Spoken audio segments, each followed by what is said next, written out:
দেখতে দেখতে 10টা রোজা হয়ে গেল। রোজার দিনগুলো খুব তাড়াতাড়ি কেটে যায়, কারণ এটা রহমতের মাস। আসসালামু আলাইকুম এভরিওয়ান, আপনারা সবাই কেমন আছেন? আশা করি সবাই অনেক ভালো আছে। আজকে আমি সেহরির জন্য ডিম রান্না করব। মাটির চুলাটা কেমন হয়েছে কমেন্ট করে জানাবেন। আমি এখানে ডিম রান্না করার জন্য যা যা লাগে সবকিছু গুছিয়ে নিয়েছি। আজকে যেভাবে ডিম রান্না করব ওইভাবে কোনোদিন রান্না করিনি। ডিম ভুনা করে খেয়েছি, ডিম ভেজে খেয়েছি, আলু দিয়ে ঘাটি করে খেয়েছি, কিন্তু এভাবে কোনোদিন খাওয়া হয়নি। প্রতিদিন তো সবভাবে রান্না করা হয়, কিন্তু এভাবে কোনোদিন রান্না করা হয়নি, তার কারণে এভাবে আজকে রান্না করলাম। আমি মশলা কষিয়ে টমেটোগুলো দিয়ে দিয়েছি। এখন টমেটোগুলো মশলার সাথে ভালো করে গলিয়ে নেব। আর টমেটো যদি গলে যায় তরকারির সাথে তাহলে খেতে আরো ভালো লাগে। এখন আমি ডিমগুলো দিয়ে দিয়েছি, আর আমি আলুটাও একটু হালকা করে ভেজে নিয়েছিলাম। এখন আমি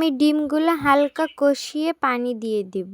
ডিমগুলো ভেঙে যাবে তাই ভালো করে নাড়ছিলাম না। আমি কিন্তু এভাবে কোনোদিনও ডিম রান্না করিনি, তাই আজকে নতুন ভাবে একটু ট্রাই করলাম। আর আমি ভাবতেও পারিনি ডিম রান্নাটা এত মজা হবে। যাই হোক, এবার থেকে ডিমটা আমি এভাবে রান্না করে খাবো। আর আমি এই তরকারিটা সাহারির জন্য রান্না করে রেখেছিলাম। সাহারিতে রান্না করতে ঝামেলা হয়, এই কারণে আমি বিকালে রান্না করে ধুয়ে দিই। আমার ডিমটা কষানো হয়ে গেছে, এখন আমি পরিমাণ মতো পানি দিয়ে দেব। আপনারা এভাবে রান্না করে দেখতে পারেন, খেতে কিন্তু মন্দ লাগে না। দেখুন ডিমের কালারটা কত সুন্দর এসেছে। আর হ্যাঁ, আমি কিন্তু খালি ডিম রান্না করিনি, আরো অনেক কিছু রান্না করেছিলাম। রোজার দিনে তরকারি একটু বেশি লাগে, এই কারণে বেশি বেশি করে রান্না করে ধুয়ে দিয়েছি। আমার তরকারিটা ফুটে গিয়েছে, দেখুন কত সুন্দর কালার, ভালোই লাগছে দেখতে। আমার তরকারিটা প্রায় শেষের দিকে।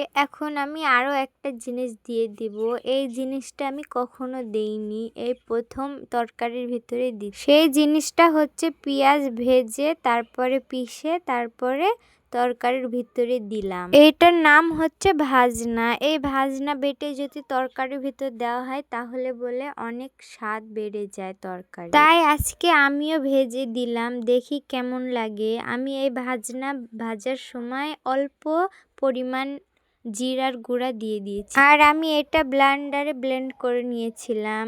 পাটাতে বাটলে অনেক ঝামেলা হবে, এই কারণে ব্লেন্ডারে সহজেই ব্লেন্ড করে এখন আমি তরকারির ভেতরে দিয়ে দিচ্ছি। আর এটা আমি সম্পূর্ণ দিয়ে তারপরে ভালো করে ফুটিয়ে নিয়েছিলাম, সেই ক্লিপটা নেওয়া হয়নি, তাই ভালো করে আপনাদের কাছে বলে দিলাম। এটা দেওয়ার কারণে তরকারির স্বাদ 2 গুণ বেড়ে গিয়েছিল।